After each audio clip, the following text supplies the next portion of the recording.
นี่มีแต่น้องไปจะบ่สบายบ่บ่สบายนอนเว้น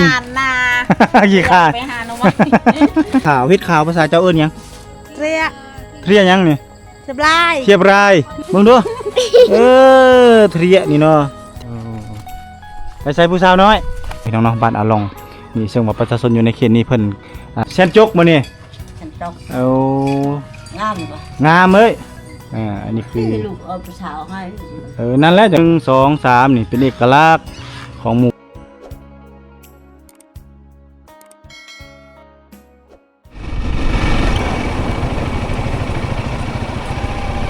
โอ้มันต้นมันน้ำนอง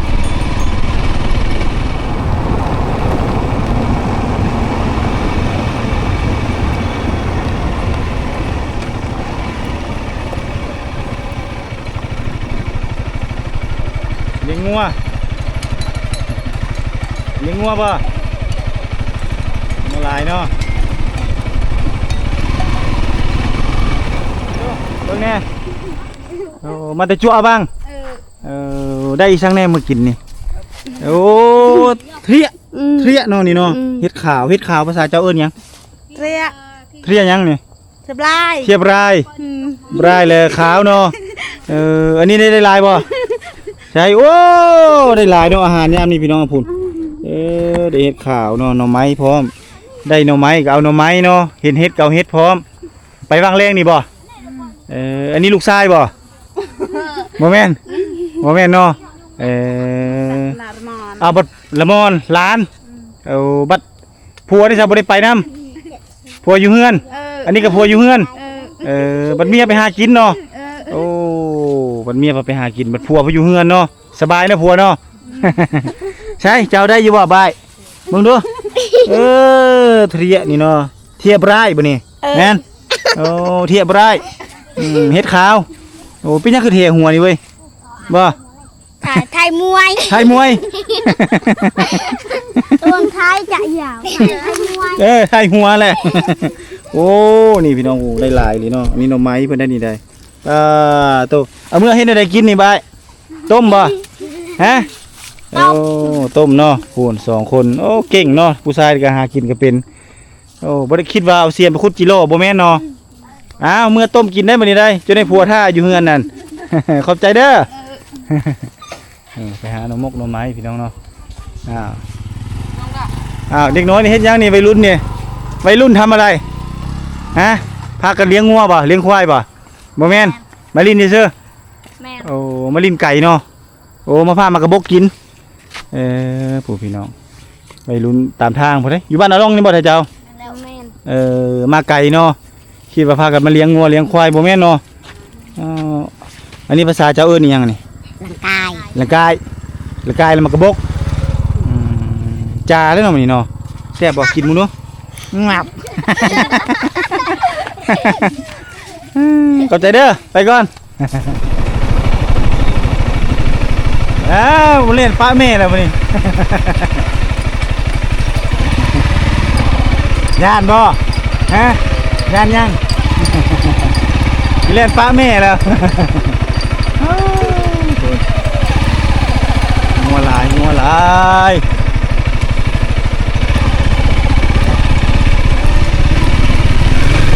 มันอาลองแกงโอ้หน้าคนว่าลำบากเลยบอกว่าจะเป็นเส้นทางผมมาครับผมในหมู่บ้าน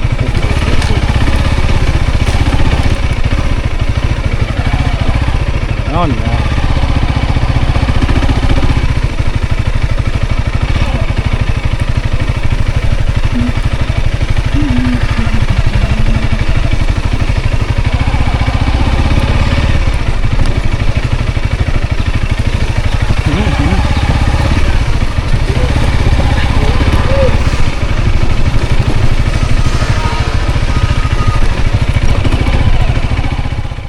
ทักทายสบายดีท่านผู้ชมยินดีต้อนรับเข้าสู่ช่องวิถีลาวอีกเช่นเก่าเช่นเคยกับเบาตุกเนาะสำหรับคลิปวิดีโอนี้เบาตุกเดินทางเข้ามาที่บ้านอาลองซึ่งโดนแล้วเนาะที่เบาตุกไม่ได้เดินทางเข้ามาเนื่องจากว่า ฝนตกแล้วก็ครัวอยู่ทางด้านลุ่มนี่ก็ขาดแล้วก็บ่ได้มาอัปเดตดนและตั้งแต่มือลงมาตอนนั้นแล้วก็ตกนักอย่างต่อเนื่องเลยแต่ประตูมาทางลัดก็คือมาโค้งขัวไปแหละเดินทางไปหาบ้านปอนองบ้านสังออกไปฮอดพุ่นแต่ว่าเดินทางไปบ่ฮอดบ่ถึงเนาะโจยุดอยู่ที่บ้านปอนองเลยเดินทางกลับมาเข้ามาในหมู่บ้านนี้อีกคือเก้านั่นก็คืออาลองพี่น้องเนาะบ้านอาลองนี่ซึ่งว่าประชาชนอยู่ในเขตนี้เพิ่นกำลังเริ่มมาแต่ให้แต่หน้าแต่สวนได้ก็คือมาแต่เลี้ยงงัวเลี้ยงควายหรือว่าไปเสียหญ้าเสียค่าเนาะตามวิธีดั้งเดิมนี่อันนี้คือเฮือนซ่านของเพิ่นช่วงหน้าฝนมันจะไหลตามเส้นทางนี่แหละลงเลยเฮ็ดให้ทางอยู่ในเขตนี้นี่คือกัดเซาะไปด้วยน้ำในช่วงฤดูฝนเนาะเส้นทางที่ประตูจะเดินทางออกกระจอกทางนี่คือเก้าเนาะบ้านเพิ่นจะเป็นบ้านใหญ่เนาะเฮือนจะปุกติดใกล้ๆกันเลยเนาะติดจอดกันเลยมีเฮือนน้อยเฮือนใหญ่เนาะใต้ถุนบ้านก็จะมีรถจักรรถไถเนาะอิงตามผู้ที่ส่งมาหาได้เนาะบรรยากาศช่วงหน้าฝนก็สิเต็มเปี่ยมไปด้วยสัตว์เนาะสัตว์เลี้ยงแล้วก็ขี้สัตว์เต็มในทั่วบริเวณเดินบ้านเนาะนี่ทางนี้กำลังเปลงอันตั้มสิ้นโอ้ตั้มแล้วหรือเปล่าโอ้กำลังเฮ็ดเนาะนี่พี่น้องอันนี้คือขั้นตอนทำอิฐเลยก่อนสิได้สิ้นเนาะนี่สิ้นมุกนี่เนาะแซนมุกอันนี้คือขั้นตอนเนาะขั้นตอนก็คือตอนที่ยังบ่ทันได้เฮ็ดหยังเลยเนาะก็คือเพิ่นจะประกอบเอาผ้านี่แหละเนาะผ้านี้มาไล่แต่ละเส้นหลังจากนั้นเพิ่นก็จะมาเฮ็ดเป็นโฮงคือจังซี่นี่อันนี้คือขั้นตอนแรกๆเลยก่อนเพิ่นจะเฮ็ดผ้าสิ้นหรือว่าตั้มสิ้นเอาคือโทษกลับคืนอันนี้มันเป็นหยังกินบ่ได้บ่จะให้ไม่ได้ทางไรสนามนี่มันเก่าแล้วโดนแล้วมันโดนอาศัยน้ำฝนอีกตัวใหม่อีกเนาะโดนสะดูนแล้วเนาะมันโดนแล้วโดนละดูนมันดูนแล้วมันโดนแล้วก็เลยว่าต้องไปตักไม้แบบนี้เนาะอันนี้สิไปเอาน้ำอยู่ใส่น้ำอยู่พุ่นเด็กก็อีเด็กก็เนาะ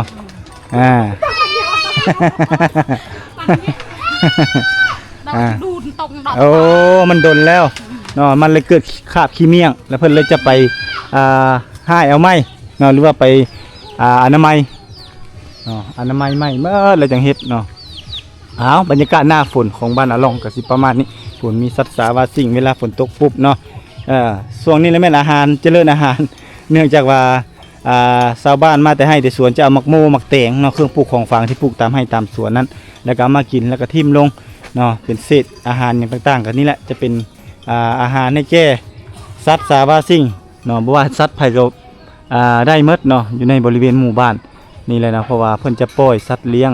อย่างต่างๆนี่ทั่วบริเวณของหมู่บ้านเลยนะเนาะโดยที่ว่าห้ามบ่จำกัดเนาะบ่ได้เดินทางเข้ามาดนเลยพี่น้องเอ้ยมาเที่ยวชมวิถีชีวิตหมู่บ้านในชนบทโอ้พากันเฮ็ดอีสังนี่นั่งลิ้นบ่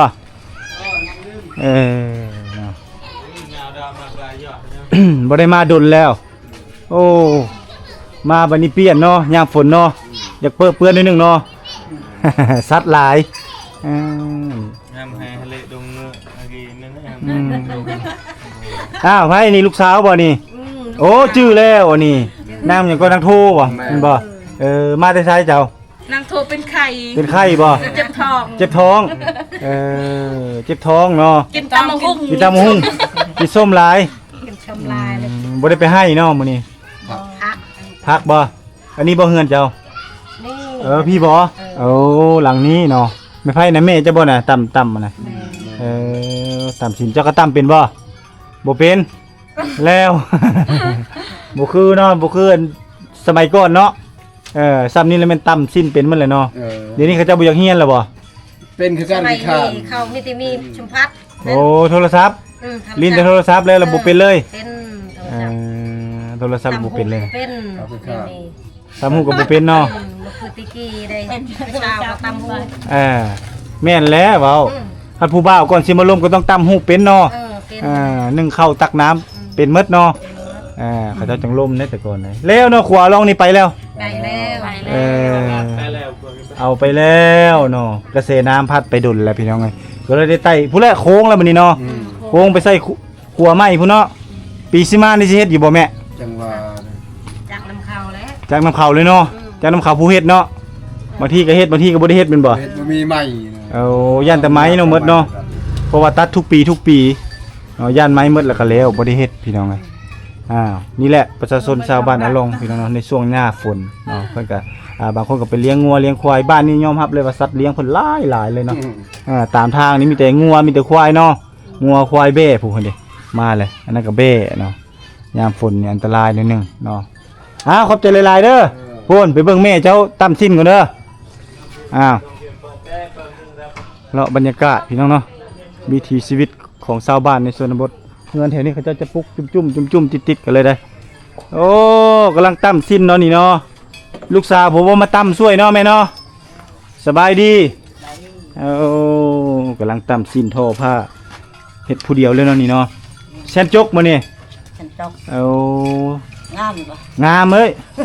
เป็นสิ้นบ่หรือว่าสิตั้มเป็นเสื้อนี่อีแม่เฮ็ดเสื้อเฮ็ดสิ้น ว่าเช่นว่าชื่อไอ้นี่ เสื้อก็ได้ สิ้นก็ได้ ได้สองอย่างเนาะ อันนี้ก็เช่นนี่ก็ชื่อ โอ้ตัวทั้งลุ่มนี่เป็นสิ้นตัวทั้งเทิงนี่เป็นเสื้อโอ้คักเอ้ยอันนี้นะลูกสาวแม่ก็ตั้มเป็นบ่โอ้เป็น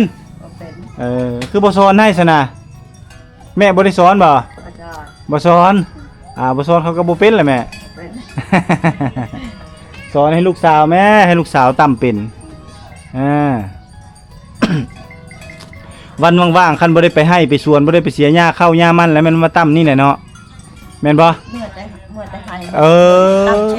หากับเมื่อแต่ให้บ่นี่โอ้นี่บ่ได้อยู่ละลาเด้พี่น้องเอ้ย ให้กับข้าวก็บ่งาม เข้าก็บ่งามแม่นไหมเนาะข้าวก็ตายมันก็ตาย เข้าก็ตายมันก็ตายเนี่ย เข้าก็ตายมันก็ตายใครแต่คนยังเนาะมันแหลกมันตายหมดบ่ได้คนได้ต้องสู้ได้คนเฮาได้อีแม่อยู่กับไผอยู่เฮือนนี่อยู่จักคนลูกเนาะโดยเจ้านั่นอยู่จักคนอยู่เฮือนนี่หลายคนบ่หลายนะ6คนเนาะ6นะ7นะได้เจอดัง6 7คนเนาะอาศัยอยู่นี่เนาะอันนี้คือลูกผู้สาวให้นั่นแหละจังว่าเราบ่สบายบ่ก็นอนกี่นอนอยู่นั่นเนาะนอนลิ้นนอนอยู่นางโทบ่นางโทสาโทบ่ชื่อนี่ได้นางโทเนาะได้เคยมาถ่ายเพิ่นแต่ดนๆแหละเนาะแต่ว่าเพิ่นคือสิบ่ค่อยสบายปานใดเนาะมื้อนี้เลยบ่ได้เข้ากล้องนำเข้าผ่านๆนิดนึงเข้ากับแม่ก็ตาสบายมันเจ็บตลอดมันเจ็บตลอดเนาะมันไข้มันเจ็บเจ็บเป็นไข้ตลอดสะดวกสบายโดยตำมันนี่ตำทุกตำยากไปตำนุ่งเองเนาะนี่เนาะบ่ได้โดยที่ว่าเฮาบ่ต้องไปซื้อคนอื่นตำมาแล้วก็นุ่งเองพี่น้องโอ้บ่แม่นง่ายเลยนี่เขาสิเฮ็ดนี่เลยเอามือนี่บ่สานเองเลยพี่น้องนี่คือมาซิมจกเนาะก็คือนี่แหละเอามือเฮานี่จกเอาจกเขาเลยเอิ้นว่าซิมจกแม่นไผนี่ออกแบบให้นี่เฮ็ดเองเลยบ่แม่นไผสอนนี่ทำมิตรนี่แม่บ่สอนบ่เฮาเอาเองเฮ็ดเองเลยแม่เฮาแม่ก็ตายโอ้แม่ตายปะก็เลยเฮ็ดเองเลยตะเบิ่มเลยตะเบิ่มนุ่งเบิ่มเรียนเบิ่มเรียนเบิ่มเลยเนาะโอ้คักเอ้ยคักลึอ้าวสู้ๆได้แม่เด้อสอนให้ลูกสาวได้แม่ให้ลูกสาวเฮียนนำได้แม่ให้ไม่เป็นสะดวกสบายขอบใจหลายๆเด้อสัมภาษณ์อันแม่ของน้องโทพี่น้องเนาะอันนี้คือหมู่บ้านอาลองในชนบทในช่วงหน้าฝนเนาะหญ้าขึ้นเต็มสัตว์เลี้ยงเพิ่นก็หลายเนาะช่วงหน้าฝนนี่ก็สิประมาณนี้นี่แหละคือหมู่บ้านเพิ่นมันก็จะแตกต่างไปกับยามแล้งแน่น้อยนึงเนาะมื้อนี้ได้เห็นแสงแดดอ่อนในช่วงในบรรยากาศยามแล้งๆเนาะถ้าว่าช่วงมันฝนตกแห้งๆนี่โอ้ฟ้าฝนนี่มันลงแห้งๆนี่ถือว่าเข้ามาบ่ได้ในเขตนี้เนาะบรรยากาศหมู่บ้านเพิ่นในชนบทช่วงหน้าฝนก็จะแตกต่างเนาะสัตว์เพิ่นหลายอยู่บ้านนี้ขอบใจเด้อไปก่อนกินแล้วมาแล้วขอบใจหลายๆมื้อหน้าเจ้าเศร้าเจ็บท้องก่อน มื้อนี้เจ้ายังอีปุงอยู่ ขอบใจเด้อโอ้ยหมานี่ก็มีความฮักอยู่นี่เนาะ พี่น้องบรรยากาศหมู่บ้านเพิ่นก็สิประมาณนี้เนาะ นี่เฮือน3-4หลังจะปลูกติดกันเลยได้นี่เป็นเอกลักษณ์ถ้าเข้ามาบ้านอาลงนี่เขาจะเห็นเฮือนอยู่3หลังนี่เนาะมี1 2 3นี่เป็นเอกลักษณ์ของหมู่บ้านนี่เข้ามาเนี่ยมันก็จะเป็นสีสันอีกแบบหนึงเข้ามายามหน้าหนาวนี่จะเห็นเขาเจ้าดังไฟจุ่มกันอยู่ในนี่แล้วก็ฟิงไฟเลียนกันเลยนี่นะโอ้กำลังยิบสิ้นบ่ฮะโอ้ยิบสิ้นนุ่งเนาะฝุ่นพี่น้องแถวนี้ก็ใส่นี่แหละใส่มองอยู่อาลองนี่แหละพี่น้องอยู่แกงอาลองนี่แหละใกล้ๆนี่แหละนะนี่คือบรรยากาศหมู่บ้านนะพี่น้องเนาะแผนกล้องให้เบิ่งอีกครั้งนึงบรรยากาศสวยๆงามๆหมู่บ้านอันนี้เป็นจุดใจกลางของหมู่บ้านได้นี่เนาะเราจะเห็นเพิ่นดังไฟฝิ่งในยามช่วงยามหนาวเนาะยามนี้ก็บ่เห็นแล้วนี่เนาะอ้าวสิตั้มซิมก็ตั้มแม่นี่นะโอ้บ่แม่นเนาะ มานั่งเล่นซื่อๆเนาะคันผู้ชายเอ้ยตั้มเนาะผู้หญิงล่ะแล้วเนาะบ่ได้ตั้มเลยเนาะ นี่เป็นไล่สัตว์เลี้ยงมาแล้วก็มาผูกมามัดมาแลงนั่นนี่ได้มาผูกมามัดมาแลงอยู่เทิงเฮือนเทิงซานเพิ่นลงไปนี่จะเป็นสายน้ำอาลองเดี๋ยวจะลงไปอัปเดตให้เบิ่งก่อนว่าน้ำอาลองปัจจุบันนี่เป็นจังไดละมันยังคือเก่าบ่หรือว่าเส้นทางเห็นบ่ประชาชนชาวบ้านเพิ่นมากับเพิ่นจะต้องได้เดินทางออกเส้นนี้เนาะ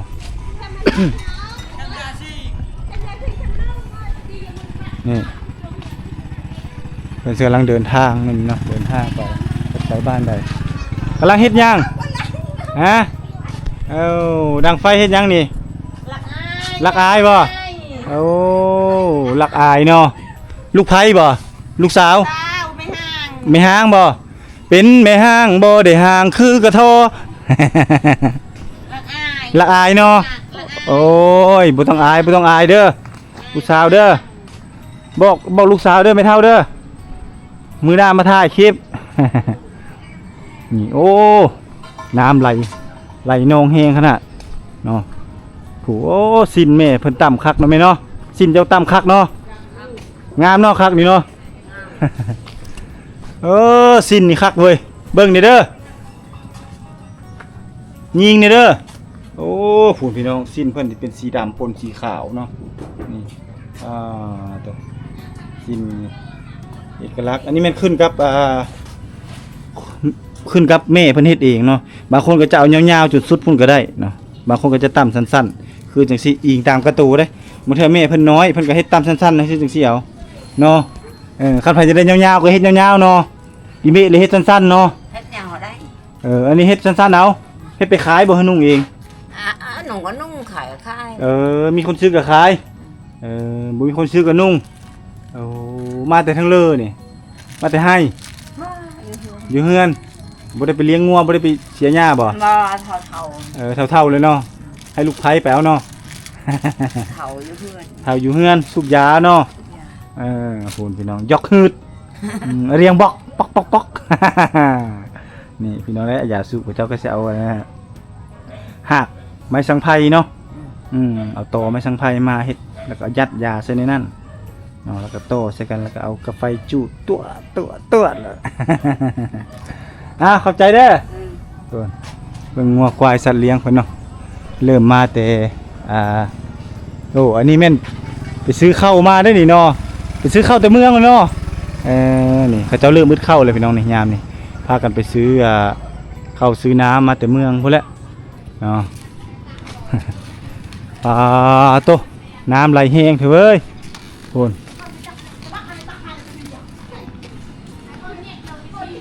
นี่บรรยากาศช่วงนี้นี่น้ำไหลแห้งเนาะบรรยากาศหมู่บ้านในชนบทไปร้านขายเครื่องยังขายปกติเนาะแต่ว่าประชาชนก็ยังไปได้มาได้แต่ว่าโบแมนเส้นทางตัวนี้นี่แม่นมาบ่ได้ละไปลงไปเบิ่งสายน้ำอาลองพี่น้อง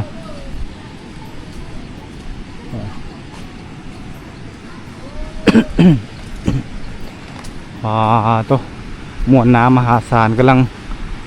ไหลลงไปหาแก้งลิ้นพี่น้องเอ้ยโอ้โห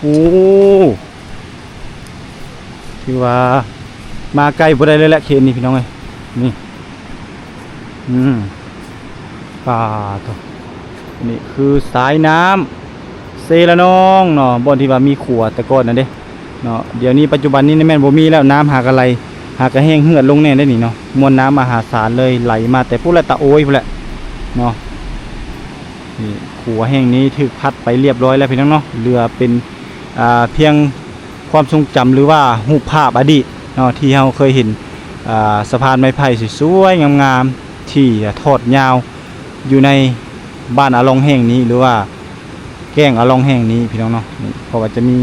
หัวไม้หรือว่าสะพานไม้อยู่ทางด้านพุ่นแล้วตัวนี้ก็จะกลายเป็นเพียงตำนานบอกเล่าเนาะเพราะว่ามาป่าไม้นี่ก็เริ่มมืดไปเนาะชาวบ้านก็ถือว่าอาจจะบริเฮ็ดในปีต่อไปหรือว่าปีต่อมานี่เนาะเพราะว่าเพิ่นมีครัวที่ว่าสะดวกสบายก็คือครัวปูนครัวเปตงเรียบร้อยแล้วสะพานไม้ไผ่ที่ทอดยาวที่สุดในสปปลาวนี่ก็อาจจะบ่มีให้ท่านผู้ชมได้เห็นได้รับชมแล้วเนาะมีแต่นี่แหละวิถีชีวิตถ้าใครจะเห็นวิถีชีวิตเราก็ต้องเข้ามาเที่ยวมาชมในช่วงฤดูแนะนำให้มาในช่วงฤดูยามหนาวเนาะหน้าแล้งนี่มันหมู่บ้านนี่จะสะอาดสะอ้านดีในหมู่บ้านแห่งบรรยากาศหมู่บ้านเพิ่นก็ถือว่าบ่ทุกเลาะบ่ทั่วเนาะเนื่องจากว่ามันเป็นช่วงหน้าฝนพี่น้องเนาะก็ถือว่ามีบ่อนเปื้อนนี่ก็ถือว่าหลายเนาะที่ว่าเฮ็ดให้บ่ทุกนี้บ่สามารถเดินทางเข้าไปได้เนาะบรรยากาศช่วงหน้าฝนก็สิประมาณนี้เนาะชาวบ้านเพิ่นก็จะพากันไปเฮ็ดให้เฮ็ดสวนไปเลี้ยงงัวเลี้ยงควายตามวิถีชีวิตแบบพื้นบ้านดั้งเดิมของเพิ่นเนาะไปทางนั้นก็จะเป็นเส้นทางที่เข้าไปโรงเรียนเนาะลงไปโรงเรียนลงไปหาพวกลองอะไรไปเนาะหรือว่าลงไปหาแก้งลองเนาะผู้เด็กน้อยเพิ่นก็กำลังพากันเดินทางมาแต่คุดจิโร่เนาะไปหาอยู่หากินตามวิถีดั้งเดิมใต้ถุนบ้านพี่น้องเพิ่นจะเลี้ยงสัตว์เลี้ยงก็คืองัวควายของเพิ่นเนาะมาแต่ไสบ่ต้องเล่นมาแต่ไสนี่หาหน่อไม้ได้บ่หน่อไม้ได้หลายบ่เบิ่งแน่โอ้หน่อไม้นี่ภาษาบ้านเจ้าเอิ้นหยังอะบังอะบังอะไรโหพี่น้องพากันไปหาหน่อไม้หาอยู่หากินมาสู่ครอบสู่ครัวสู่พ่อสู่แม่กินเนาะโหเขาเจ้าไปหลายเด้พี่น้องโหไปเป็นแก๊งเป็นก้อนหลายเลยเนาะบ้านชวนมาแต่ทางใดอันนี้มาใส่ปุ๋ยเขา โอ้ไปใส่ปุ๋ยเข้าหน้าบ่จะมีหน้าจะสบายเจ้าสบาย มีหน้าแล้วสะดวกสบายได้พี่น้องเลยมีให้มีหน้าแล้วสะดวกสบายเอาแล้วขึ้นเฮือนแล้วบ่นี่ฟ้าวหน้าเบยโอ้